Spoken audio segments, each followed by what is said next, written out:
আমি তোকে আম্মার থেকে বাঁচালাম বলে তুই এগুলো দিলি, তাই না? এতে বাঁচানোর কি আছে? আমি কি আম্মাকে ভয় পাই নাকি? একটুও ভয় পাস না? একটুও ভয় পাই না। তাহলে দরজার শব্দ শুনে ওরকম ছুটে গিয়ে লুকোলি কেন? না মানে আমি আসলে ভাবছিলাম যে আমি যদি ধরা পড়ে যাই তাহলে তুইও তো বকা খাবি, তাই।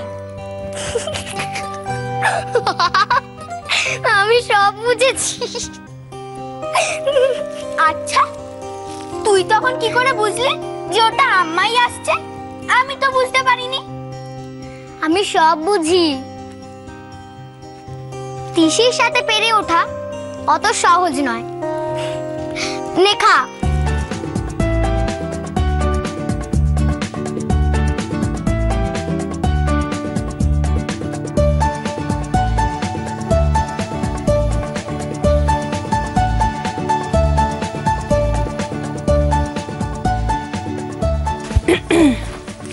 তিসি, অর্জুন, এদিকে আয় তো।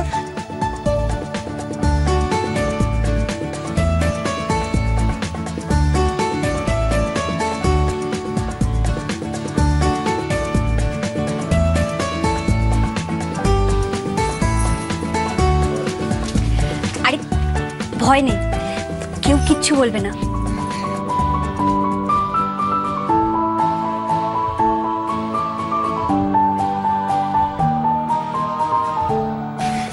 সোনা ছেলেটা, তুই আজকে এটা প্রমাণ করে দিলি যে তুই তোর বাবা কাকাদের মতো নির্দয় হোসনি রে। কি যে ভালো লাগছে আমার। আজ তুই তিসির জন্য যেটা করেছিস সেটাই তো একজন পরম বন্ধু তার জন্য করে রে। আমার সোনা ছেলেটা। ঠিক বলেছ পিসি, এতদিনে বুঝলাম অর্জুন শুধু মারে না, ভালোবাসে, তাই না রে ভাই? আমিও বুঝেছি সেটা। তাহলে অর্জুন বাবু আর আমাদের তিসি রানী আজ থেকে বন্ধু, তাই তো? দাঁড়া, এই পাকা বুড়ি, এদিকে এদিকে রাখ রাখ রাখলো রাখ, আর এদিকে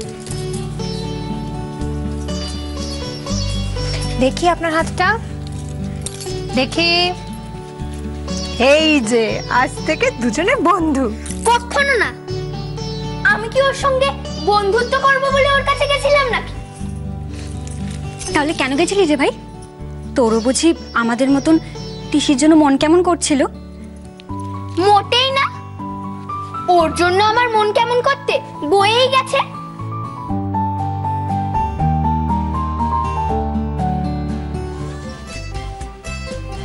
তাই বুঝি? তাহলে কেন গেছিলি? কালকে তুমি বললে না যে তিসি না খেলেও মরে যাবে, সেই জন্যই তো ওকে খাবার দিতে গেছিলাম। আর তাছাড়া ও যদি মরে যায় তাহলে আমার কাজ কে করবে শুনি? আর আমি কার সঙ্গেই বা ঝগড়া মারামারি করব? অর্জুন তিসিকে বাঁচাতে গিয়েছিল। বাবা, এই মেয়ে তো দেখছি আমার ছেলেকে আমার কাছ থেকে কেড়ে নেবে। আমাকে না বলে অর্জুন এত বড় কাজ একটা করতে পারলো।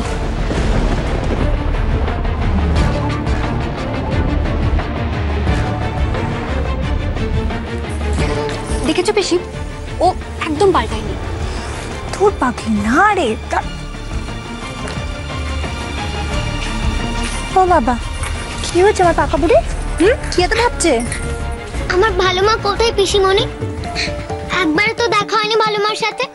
বলো না ভালো মা কোথায়? তোর ভালো মা সারা রাত তোর জন্য চিন্তা করে একটু ঘুমোয়নি রে, মুখে কিচ্ছুটি তোলেনি।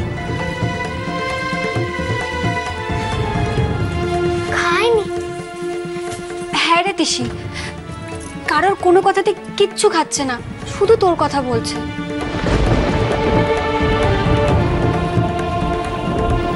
শোন না, তুই শিগগিরই যা তোর ভালোমার কাছে।